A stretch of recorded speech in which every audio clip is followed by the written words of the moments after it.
käitumine on Karmo. Kuidas parandada liikluskultuuri?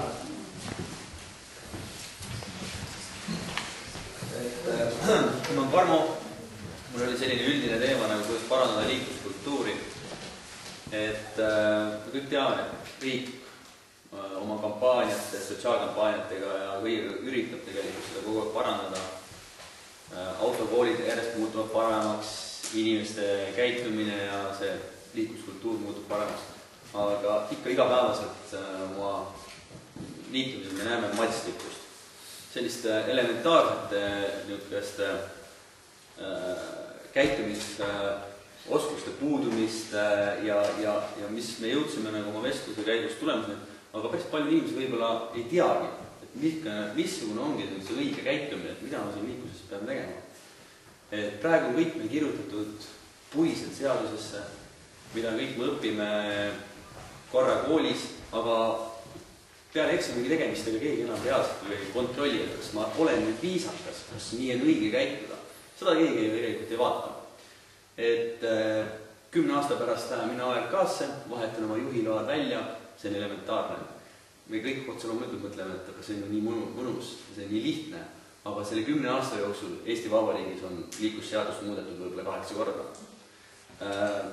Ja kui me võtame tänapäeva, kes liiklevad üldse Eestis, siis on need inimesed, kes on saanud oma juhiload 60-ndatel, 70-ndatel, 80-ndatel, 90-ndatel. Ma arvan, et kontekstid on hoopis teised, mis on praegu.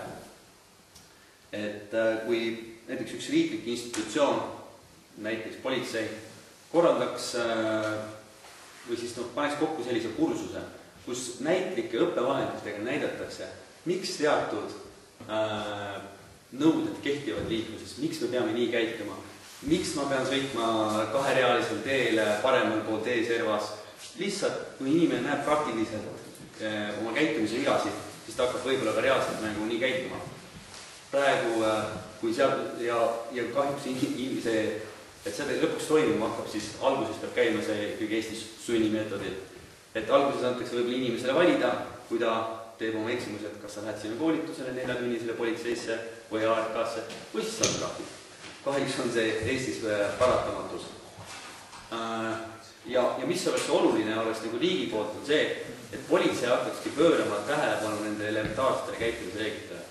Et ei istutaks ainult selliste lihtsate mõõdetavate probleemidega nagu kiiruse mõõtmine, alkoholi taseme mõõtmine, et ma saan fikseerida, ma saan selle kuskil arvutusse kirja panna ja see on lihtne.